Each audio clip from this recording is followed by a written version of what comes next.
रहा है।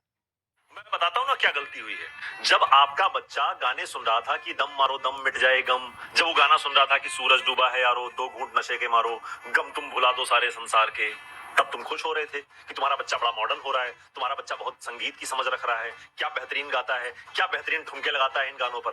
तब तुम्हें समझ में नहीं आ रहा था। आज तुम अपना सिर पीट रहे हो कि तुम्हारा बच्चा नशा क्यों कर रहा है, तुम्हारा बच्चा शराब क्यों पी रहा है।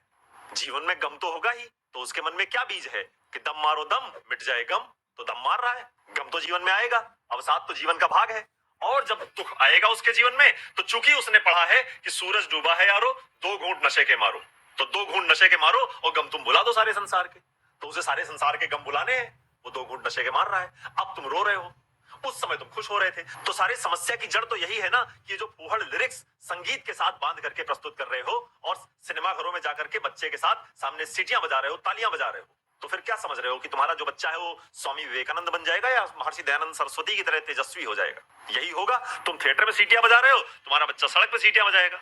और फिर उसके बाद बच्चे के सिर पे बैठ जाना, कहना कि तुम्हारे पास संस्कार नहीं है। और अगर किसी दूसरे का बच्चा हो तब तो फिर कहना ही क्या। दूसरे के बच्चे के दोष निकालने में तो फिर आप माहिर हैं ही। तो एक संस्कृति के रूप में आपको समझना पड़ेगा कि आपका भी कुछ उत्तरदायित्व है। आपको भी समझना पड़ेगा कि संगीत और फूहड़ लिरिक्स में क्या अंतर होता है।